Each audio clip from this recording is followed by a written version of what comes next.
Combattants de l'indépendance, aujourd'hui victorieux, je vous salue au nom du gouvernement congolais.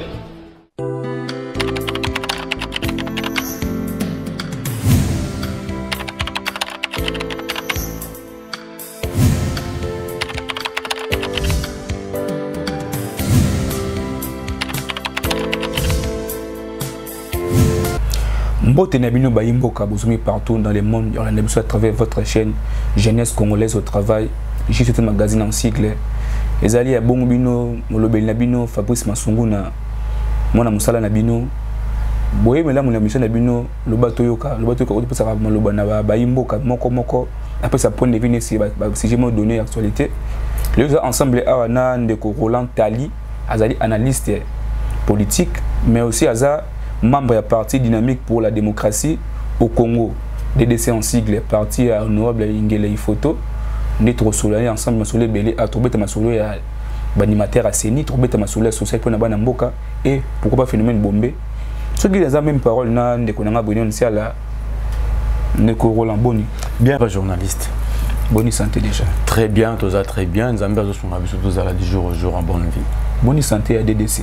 Toza très bien des partis, ils sont très bien, très dynamique. On est là, on est en train déjà de préparer pour les élections à venir. L'élection à venir, pour les Amasolo et constituer émission de Bisso Oyo.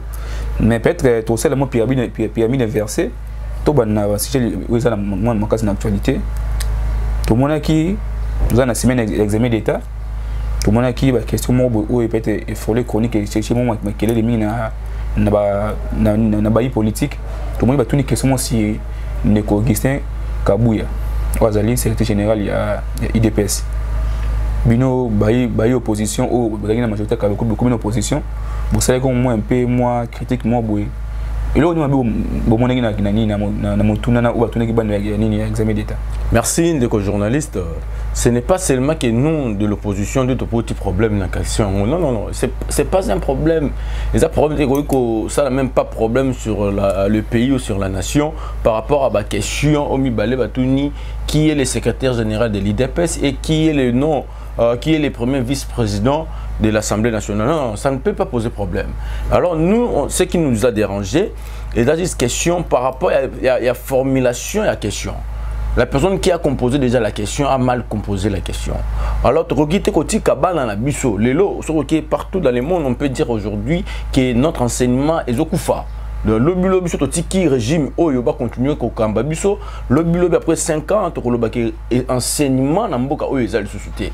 Alors, est-ce que vous pouvez déjà comprendre que non, lorsque la question est mal posée, on a posé la question qui est le secrétaire général de l'UDPS? Or, ils ont mis le nom d'Augustin Kabouya, ils ont mis le nom de 4 autres personnes. Mais tandis que parmi tous ces gens-là, il n'y a eu personne. Mais par rapport à l'idée, tu côté déjà l'idée à Mouto à formuler question. La personne qui a formulé la question, comme Augustin Kabouya, c'est qu'Alinga Katali Sabatuke, par rapport à cercle comme Augustin Kabouya. Or, Augustin Kabouya n'est pas le secrétaire général à IDPS. Ça veut dire Augustin Kabouya est le secrétaire général AI. Il y a IDPS Tshisekedi. Parce qu'il y a plusieurs IDPS. Mouba qui a son IDPS, Kibasa, Azan IDPS naye, Chibala, Azan IDPS naye, Tshisekedi pas IDPS naye. Alors, donc, ça ne fallait pas poser que son IDPS nil. Voilà, ça dit en fait. Et puis, est-ce que le secrétaire général, alors là peut-être Ngaï, sur Nazalaki, ou peut-être Nazalaki na mwana Ngaï, ou alors Nagati na bango IDPS. Prenons un exemple, moi na Kaboul, na mwana Chilumbu, parce que ça l'examen d'État. Vous comprenez? Ça dit Chilumbu déjà Boyarake, Augustin Kabouya secrétaire IDPS. Donc moi là Chilumbu ayebike honorable Chilumbu, Paul Chilumbu. Ayebike Kabouya secrétaire général IDPS Tshisekedi. Je sais que la soana rotika yango vide. Le yosuko nous corriger, on retient mon la faute. Or en réalité mon a la raison. Donc ça veut dire en fait question il fallait ezaki na sens terre aux autres la maman belé la mboka na biso ba on va poser ma question par rapport à yango. Alors par rapport à la culture générale, pourquoi c'est ma UDPS? Pourquoi c'est ma UDPS? Et quand on la question, qui est le premier vice-président de l'Assemblée nationale? Vous voyez, moi je ne sais pas si le clientélisme et pas Batouana, parce que le Bazali poids lourd peut mettre la présidente de la République, on fait pas comme on balai, mais moi je trouve qu'ils ont la sensibilité. C'est-à-dire, nous voulons que nos enfants, nos petits frères, nos sœurs, au Bazoya lobby, base à la peine, avenir, il y a un beau canabus à lobby. Alors il y a plusieurs questions, s'il vous plaît, monsieur le ministre et enseignement. Donc au sein de la yo, autant la Batuming, au Bazo poser la question, il y a l'examen d'État surtout. C'est pas bon pour nous, c'est pas bon pour la République. Bazo enseignement ya mboka na biso bazo boma vraiment enseignement mboka na biso ya ngwana ngana ko senga na yo obwaka ka misu na mingi tia pena ba inspecteur oyo ba kolandela ba questionnement na mingi ba question boye e ya ka lisusu te Chilumbu et plutôt Kabund et Kabuya bazana ba bazana d'abord ba exemple te na mboka na biso papa journaliste par rapport à quoi? Ils n'ont rien fait pour ce pays. S'il faut dire vrai, ça dit Kabund et Kabouya, qu'est-ce qu'ils ont fait dans notre pays pour que les mal les ils parti à Mounene Mboka Oyo et Kabouya et Kabund azo occupé pour ces Mounene. Voilà. Prenons l'exemple. Merci. Prenons l'exemple. Je peux être d'accord par rapport à Kabund. Parce que Kabund a occupé premier vice-président de l'Assemblée nationale, institution Mounene Mboka. Alors pourquoi mettre Kabouya? Kabouya, il est qui dans ces pays? Mais vous allez me dire que non, pour Azali, secrétaire général AI à parti présidentiel. Papa, tu vivre à 18 années. 18 années de Kabila. Yo mon place ni Kabila, bah tu n'as question bazar o. Toti kamarambo yo papa. Toti kamaram oyo, to ken na mboka ken de lobby développé. Au moni marambo bango ba bandi lelo, lobby na yango ba supporter. Bandeko o bango ba aussi éternellement la pouvoir té. C'est-à-dire, il y a d'autres personnes qui vont aussi changer. Vous voyez? Alors, tant que tu dois changer pouvoir, mais ça n'en a un peu pelelo, qui on peut passer les jurisprudence. On peut retourner. On a combat moi. Papa, on risque l'école na biso lelo. Toutes les écoles aux monde lelo, et comme un parlement debout à IDPS. Là, je vous dis. Mais oui, la rythme va te là déjà. Par exemple, retourne à lelo qui est le président. Pourquoi pas tourner à président de la République? Pourquoi pas tourner à combat Tshisekedi Mulumba? Qui est mon père idéologiquement politique. Pourquoi pas retourner à taille? Kabouya, qu'est-ce que Kabouya a fait? Même la reste à partir de Moko. Mais même apparemment Kabouya dit Mikolo. Jamais mal à l'aise parce que Kabouya c'est un comédien. Kabouya c'est un comédien comme Gilles, comme président Gilles Debout, comme le monsieur Fils Moukoko. Bon, tout va être classe moro école moro mal à l'aise. Nabi question que finga na on a finga à ça la baisse na ya télé et Kabouya ne peut rien dire parce que yemo adana nous ba o la gata parti na yemoko UDPS ou azo ba kama na UDPS ba na yemoko UDPS ozo rejeter. Et bon on mal à l'aise par rapport à quoi. C'est ma président de la République. Vous voyez, c'est ma président de la République. Mais papa, je vous jure, ceux qui enseignement, la biso qui n'a pas rythme, qui sont télémélés en le loté, bah école la biso n'y en soit oyo. Pour déjà pas bomi en déjà, bah gratuité enseignement, déjà pas bomi déjà enseignement en. Voilà, c'est comme thème, bah tu le vois bomi, c'est bomi qui ban about tant au félé, ban about qui n'est que au félé. Papa, le bag aux alendes de quoi si classe T année, oh tout n'a pas on se va foutu comme quand on parle de la gratuité de l'enseignement, c'est que gratuité ça sur tout le plan. Mais ben le Barça avec l'examen était pas foutu en bon. Faut-il-moi le moins qui il fallait nous dire clairement que gratuité ça t'es. Mais Sony avant quand ils allaient pas foutre parce que $500 mais au moins il faut foutre 45 000 francs. C'est ça le fruit. C'est pas la gratuité. C'est ça le fruit, à gratuité par contre dans l'autre question sur Kabouya. C'est ça le fruit à gratuité. Et on a vu ça qui biso, on a vu ça dans la micro non baraque non to monite to komona. Mais pas pour tout le monde à ma bec plus que il faut qu'on bango déjà régime. Papa gratuité au moins on ngeni masolé et qu'il m'a gratuité c'est les pas eux qui ont commencé ça à l'époque de Kabila. Vous savez, moi j'appelle Kabila visionnaire. Pourquoi je l'appelle visionnaire? Excusez-moi, Kabila c'est un visionnaire. Les choses des rames, au moins ram Kabila mona qui ont la table non, le pays souffre d'abord. Laissez les gens vivre avec le peu qu'ils gagnent. Vous voyez, les hyper bakata rabiso le lot sala musala l'état bakata 15% le salaire na yo. Donc on aura déjà $100 ba mi ko longolo $15 na salaire nous ont gagné. OK $15 15% ba na lango hyper wana to bilo ba musala ba sala na lango ti. Kabila zaki na ngolo la table na bi non les salaires d'abord maigres. Tika ba doit vivre. Maman ba saut des moutons qu'ils ont fait ici dans ce pays. Kabila ils ont un projet Kabila. Kabila Baki, non, c'est pas encore le moment, laissons ça. Alors voilà, les gens qui ont venu pour faire leur stage professionnel, il y a un gouvernement, voilà, bah, profiter au salaire, ça veut dire, moi je te jure, gratuité, on a Kabila, petit à petit. Petit à petit, ça mais apparemment, Roland, parce que a vu au second le bilan les bandettes tant souvent nous Rolando na banga to ngeni pas beli ba sepeli ke bana bango futa su minerval te mais si quand peut-être na eu tout ça qui je sais pas je sais pas recommandation on va commenter on donc journaliste na habité ça veut dire en fait to ko kenga na yo ane oyo ça dit ane ya sike bandas tout n'a pas parents so bolinga so tant que ça bana bango gratuité moi je t'informe déjà que l'église catholique a dit que cette fois-ci ils vont payer l'argent hein. Parce que bon on va foutre enseigner belé bazan non payer hein. Voilà, c'est ça que je te dis. Les gens, c'est ça.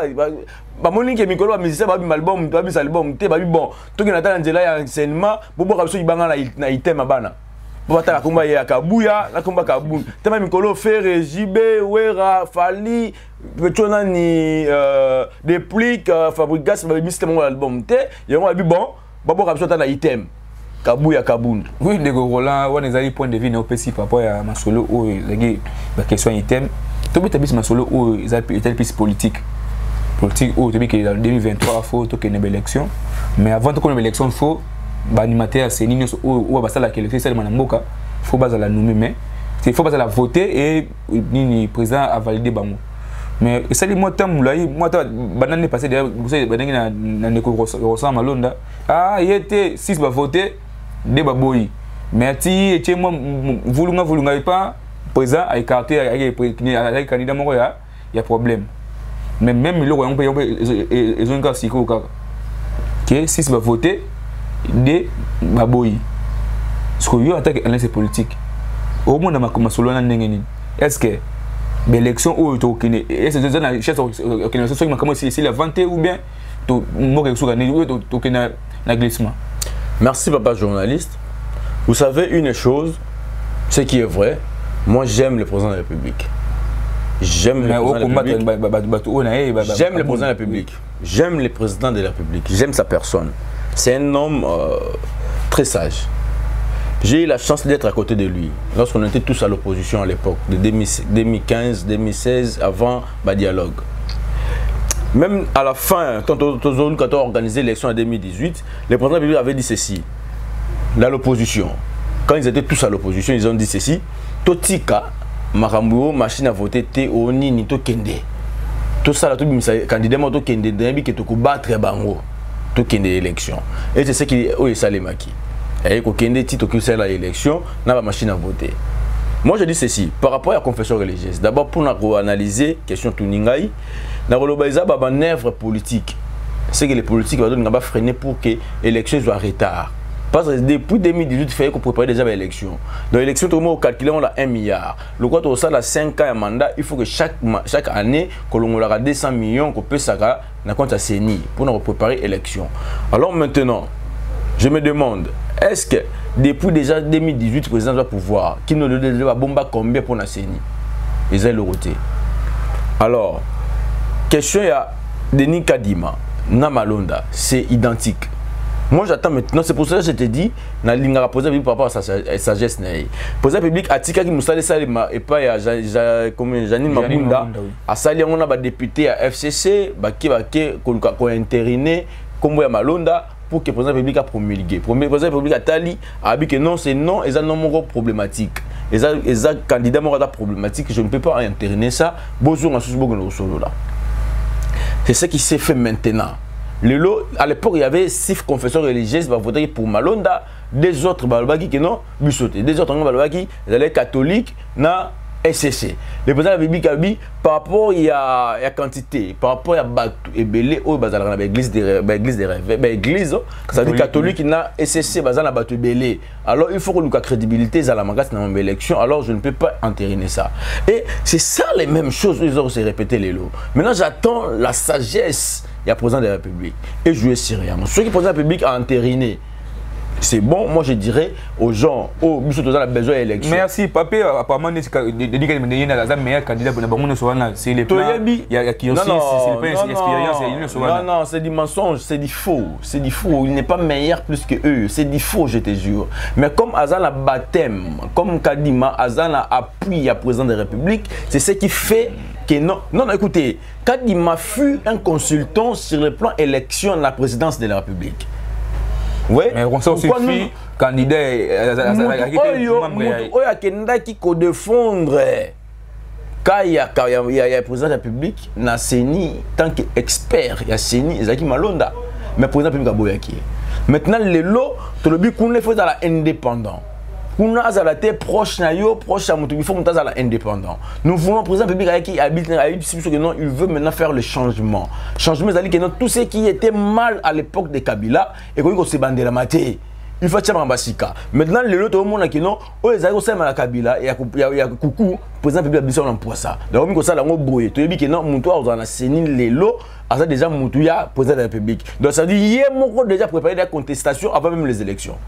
Vous comprenez? Donc ça dit que si on a une élection tant que candidat président de la République, qui président de la République a longi na yengai. Mais la Kobo a déjà pour la République non Denis Kadima ozo promulguer président de la République président aza motonaye. Mais tout le monde qui a awa ndeko nani ndeko oyo fo alongo awa ndeko nanga azalaki bino selon bino ka batakala azalaki proche à Kabila.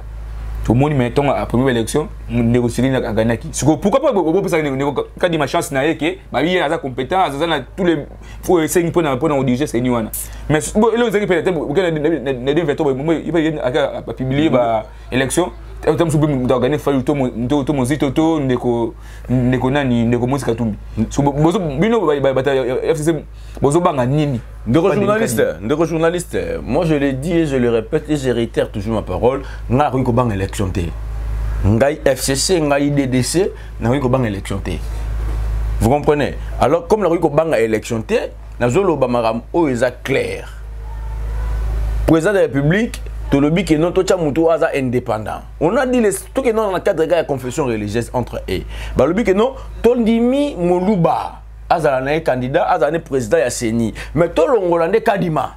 So je pose des questions. Il y a tribalisme. Pourquoi faut Moluba na carte Tolobi bango ba lobi que non ba boy Kadima. Bah si confession dodo kamba ba lobi que non bango ba lobi que non lokola za Moluba za proche président de République yango bazo lingate tobi bon. Bisoté. SSC est catholique, c'est une coba, ça va ton dimi. Mon loup, aya, mais Kadima ndete. Pourquoi nous avons changer comme Kadima?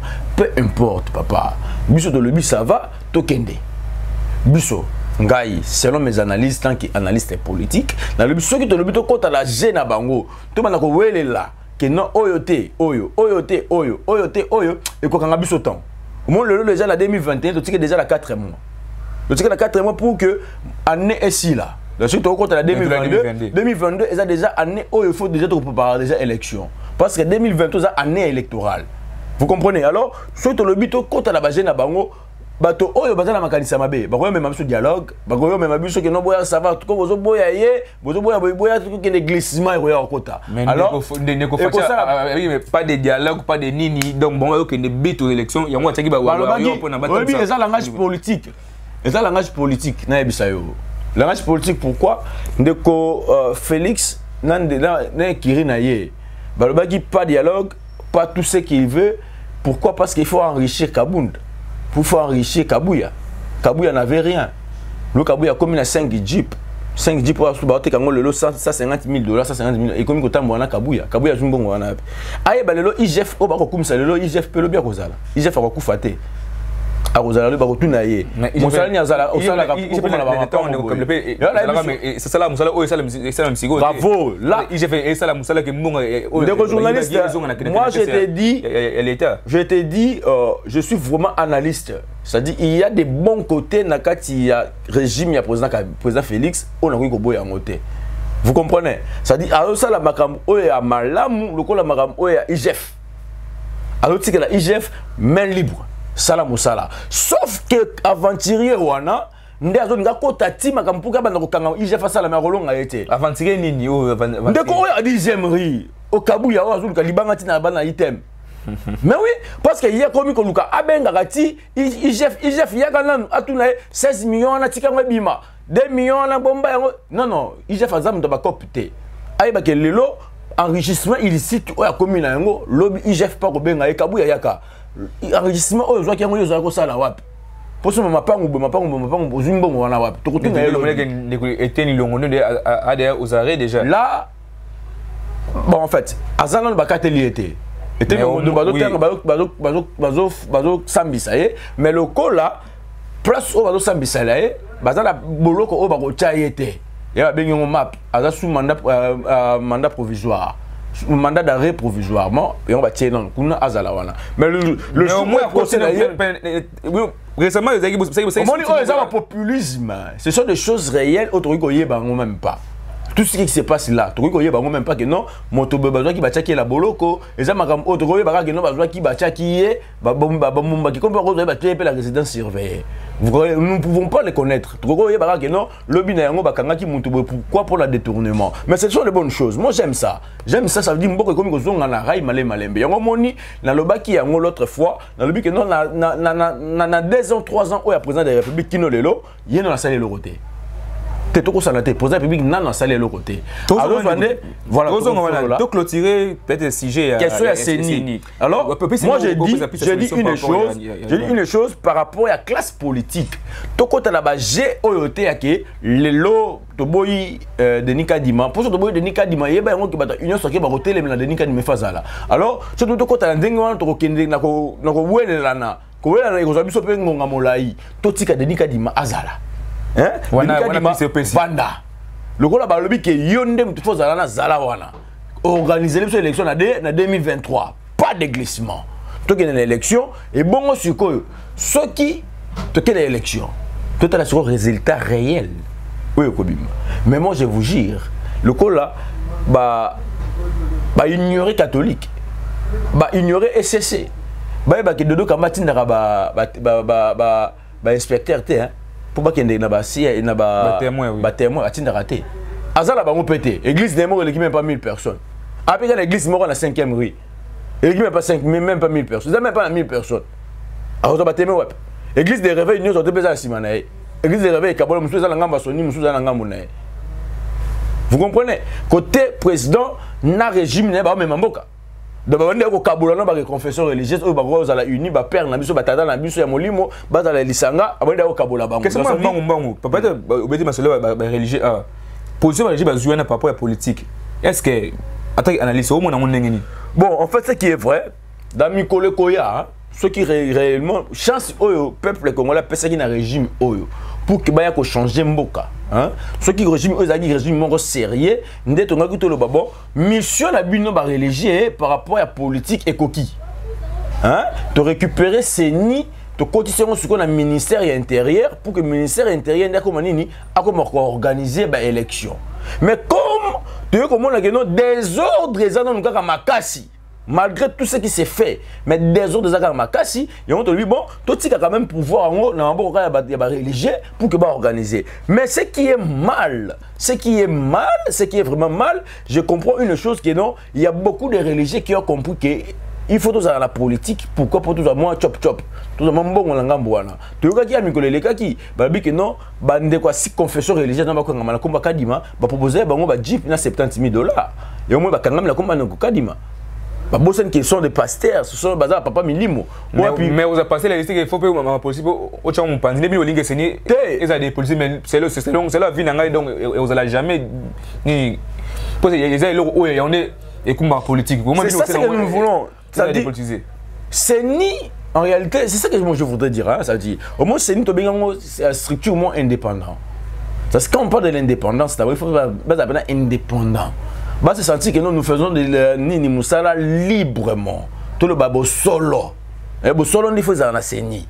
Il ne faut jamais tous en enseigner. Nous avons préparé l'élection en 2006. Il y a eu contestation. En 2011, contestation. En 2018, il y a eu contestation. Il y a eu élection en 2023, il y a eu contestation. Vous voyez, c'est pour cela que tu as dit que non, politique, il y a la carte à Séni, on a créé Mbutu na kati pour que contestation est à la cacha. Et on te sengi que balongola balongola ba politique na kati ya CENI pour que CENI etikala réellement indépendant basa la mosala lolenge sengelami et autre senga que non bato wala se balongwa wana mais le ko la bango baboy ko yoka biso alors moi je trouve déjà que non il prépare déjà une contestation avant même les élections. Merci Ndeko pour ça l'analyse au plutôt que Ndeko Roland Ntali analyste politique puis membre il y a dynamique de la démocratie au Congo DDC en sigle parti Ndeko Ingele Photo nous tous années ensemble on a plateau na biso Ndeko soki to bito ça la bilan ya Ndeko Félix Tshisekedi na 3 années ça a pouvoir déjà cause monter m'embêter tala ndenge makambo ekende na mboka ba avancer au peut-être pour monya malamu na mboka awa au moins il a été à président améliorer à président faut améliorer cause trop pessimiste était bien comme garantie président boye moi papa va avancer politique ya peut-être Tshisekedi ninga kutile mboka. Vraiment, merci journaliste, merci. Merci Nayo pour présenter déjà ma vie. Vous présentez que non, nous avons la pessimiste, or que tout dans la salle analyse. Tant que quand c'est parce que déjà les gens belli, ça dit ah wa loba malam pour ce que le malam outé aux alamabé. Non, ça dit nous faisons des analyses. Nous faisons les analyses, ça dit nous allons dire ce qui est vrai et ce qui est. Nous c'est nous qui vivons dans ces pays. Ça dit beaucoup de gens qui nous suivent là sur le YouTube. Bon, on va dire Yamboka. Vous voyez, c'est nous qui vivons. Nous devons vivre en Yamboka. Parce que contre Félix. Non, la contre était. Vous voyez, Félix a un de nous. Hein? Président Félix a un de nous. Et puis, il a Kinois. Vous voyez, il faut te soutenir. Ceux qui te soutiennent de façon unique. Ceux qui salent le quoi malonga, tu aurais pu se salir ma baie. Ceux qui salent malonga, tu aurais pu se salir malonga. Alors, tu connais mon moussala, IGF, c'est le président de la République, Félix Tshisekedi, dit ta PCA, mais libre, c'est ça là. Parce qu'à notre temps, maintenant, il y a FCC, il y a pouvoir, IGF, même pas. Il y a plusieurs personnes, même pas IGF qui existent. Vous voyez, dans l'inspection générale de la finance, tu ne même pas qu'ils ont existé. Mais les lots, ce qu'on y bimbo, yibimbo, yumoto, yibambo, yiba qui n'ont la fond, la bima. Pour ça, la bimité, c'est que nous, chaque jour dans l'autre, IGF, vous voyez, ça dit bravo au président de la République. Mais à part Yango, à part au président de la République, à salir comme IGF, tout ce qui reste, moi je ne vois pas à quel point on comme ça président de la République. C'est le plan social et abattu. Comme il le passe. Le lot n'entend pas dans la biso. Bateau basaï qu'on voulait déjà que notre boss à la mamba colia, mais le collier comme il peut pas si. Le lot collier zongi comme et comme le collier on ne fait ça. C'est boba sur l'économie pour ne pas diminuer. FCC bloquer on les sous. Dès qu'on a biso FCC tout ça minoritaire dans ta parlement, on bloquer on le lengeni. Tu par rapport à fake non, ça dit en fait là, tout qui m'a l'aimé de Rolangai, tout qui m'a l'aimé de. Ne régale pas de Moni Ndeko Félix. Hein? À président de la République, il y a un ministre de l'économie, il y a un ministre de l'industrie, il y a un ministre par-ci par-là.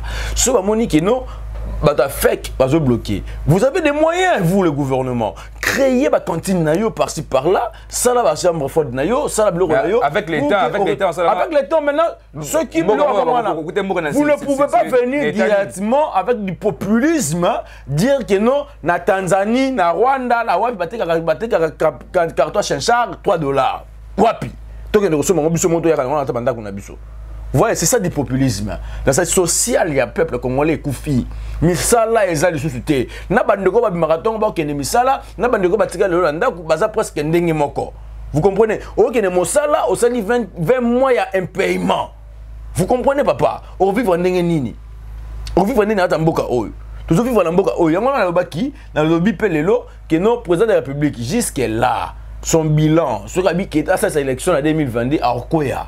Pourquoi Orkoya? Parce qu'il n'a encore rien fait. Le président de la République, Azo Lukande, Bisika Oyo, Mboka Tambola qui m'a lamonté, Azo Kamoya, Badarozongi Sayaron la ligne.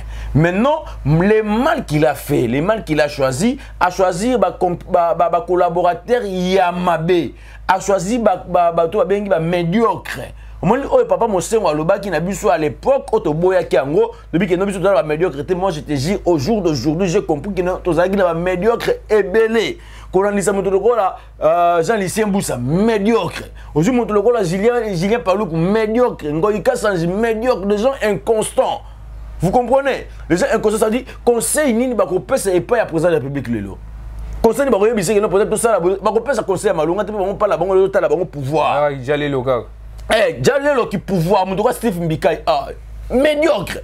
Azalaki a ministre combien de fois? Qu'est-ce qu'il a fait pour la circonscription de Bafotakae? Qu'est-ce qu'il a fait pour ces pays? Vous comprenez? Ce sont des gens pareils. Oh, bah, président de la République conseil. Et on a le lobby, président de la République, pour Nangaï, tant qu'analyste, je trouve que non, là, on a liste sous mon aigle liboso. Mais au peuple, les gens ont un politique, que le président de la République, Bissika, oh, est un bon qui m'a la montée, mais il est seul. Il est seul, il n'est pas accompagné, je te jure. Mais il n'est pas accompagné. C'est la bonne foi, mais au moins. De lui-même, oui, le président de la République de lui-même. Vous savez, hein, peu importe, nous pouvons dire, tant que déjà comme président de la République, tu en auras beaucoup des avantages. Même à ton économie, tu as la projeté, mais tu en auras des avantages. Le président de la République de lui-même, c'est l'affront envers lui, le président de lui-même a la bonne foi. Il a des bonnes fois pour le bon Sambo, mais quels sont les gens qui ont sa responsabilité? Au moins, la responsabilité de Julien Paloukou. Au moins, la responsabilité de Jean Lycée Mboussa. Au moins, la responsabilité de Ngoï Kassange, Steve Mbikai, Batu Lukwebo. Mais tu n'as rien. Comment il s'appelle? Les vieux Mbosso, citoyen Mbosso. Ce sont tous là des médiocres. Lobby, le président de la République sortant. Le président Kabila avait dit il n'a pas 15 personnes tout autour de lui. Pareil, le président de la République a joué pour que base à la collaborateur. Vous comprenez que le pays a la chance. Ce pays n'a pas de chance. Ce pays n'a pas de chance. Non, la vérité,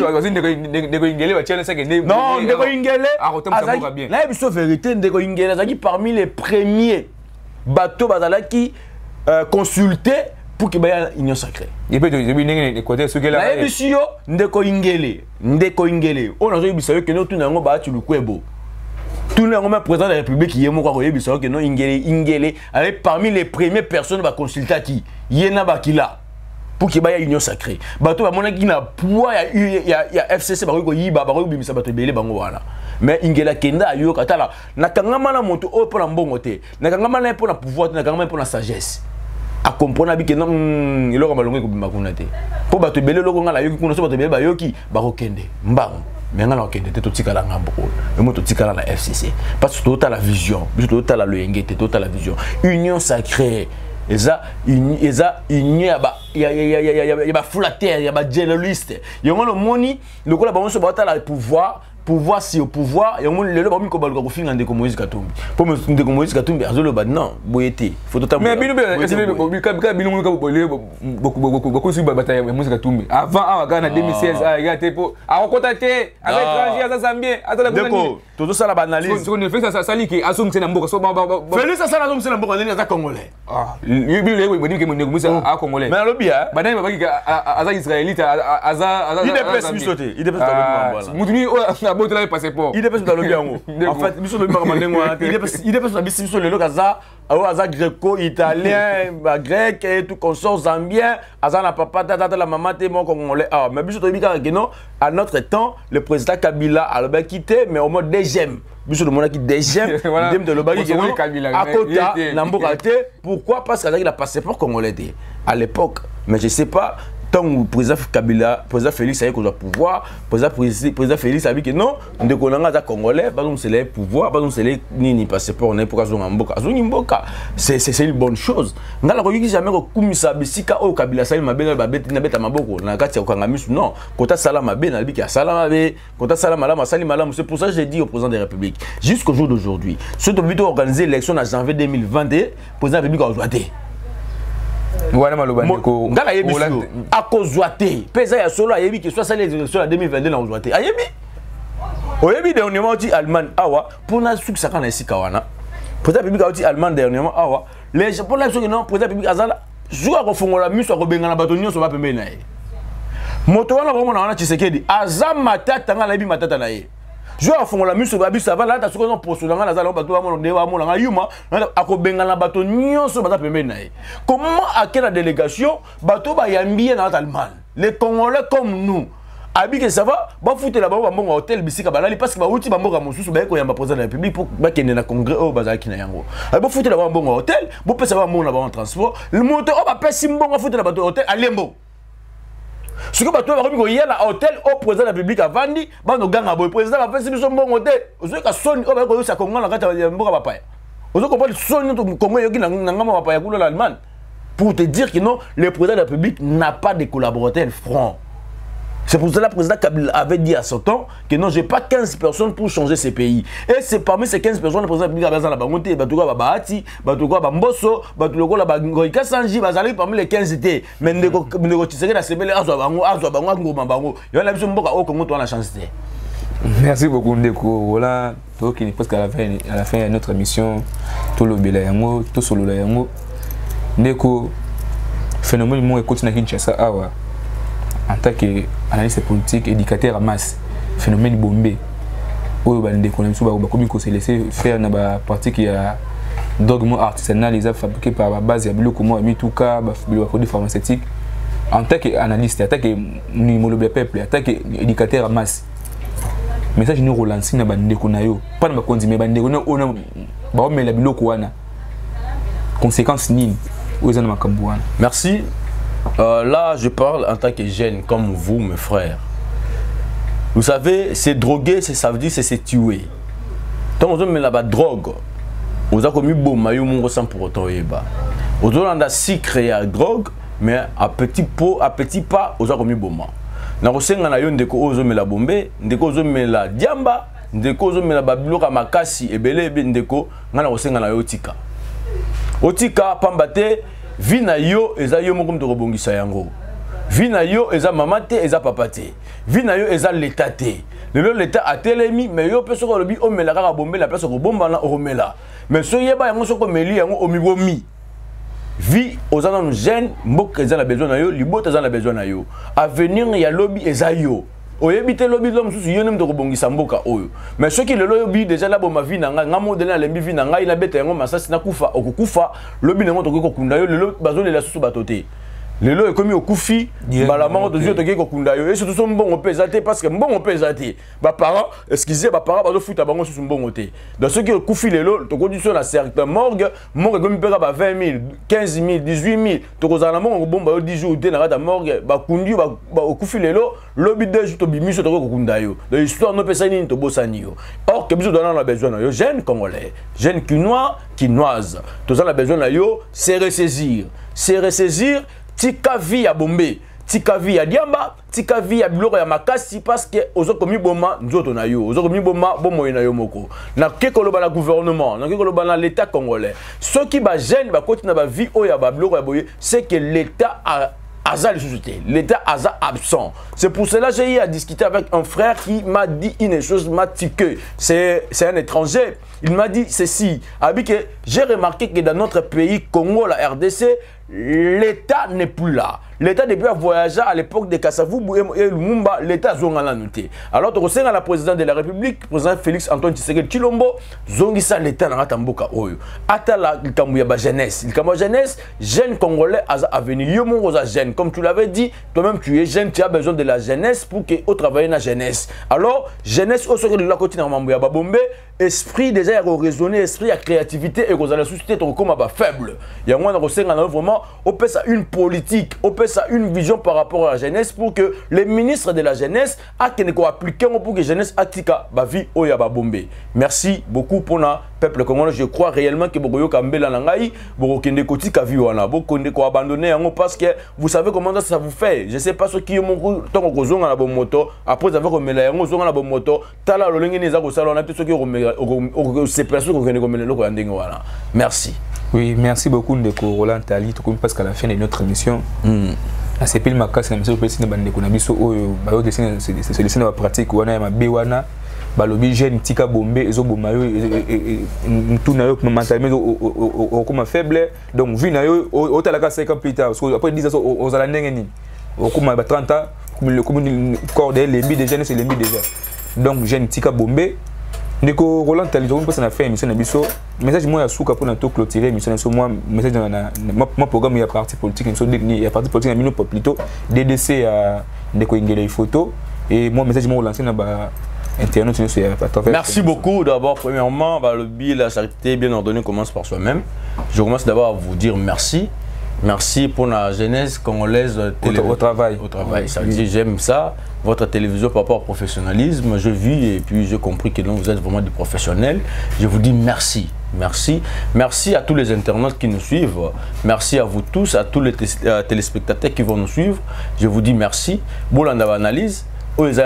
Merci. Ceux qui n'ont pas mabé bisika la betio motema limbisangai parce que zaka analyse nous ne pouvons pas tous dire merci bravo que tout bête la rapporter maboko même à Sali mabé tout bête maboko même à Sali malam tout bête non nous allons dire ce qui a fait du bien tout le malam critiquer voilà mabé mais ceux qui monde qui mabé langa on a le pas président public na kosi tala yango malam vraiment qui na le ya bosolo pour que aucun de confingate mais on a l'analyse claire et ngana zali membre parti politique ya monene na mboka ODDC dynamique pour la démocratie au Congo et pas ya président la biso l'honorable Jean-Marie Ingele Ifoto na molanda minaye l'honorable Doumé Yadou Malegi et puis biso to vandi sami na ta nation to zabongo ko kamama pa ya secrétaire général Héritier Mbepongo na pesi bango so na mbote pour que mboka na biso ke ne malamu DDC ke ne malamu ke ne mosika et to za na programme toujours ya dynamisation ya parti toujours ke ne touro na ba secteur na ba section na ba commune pour na redynamiser bango ko sa bango que non ba élection déjà ko ya biso total la 2022 total de 2023 par rapport aux élections.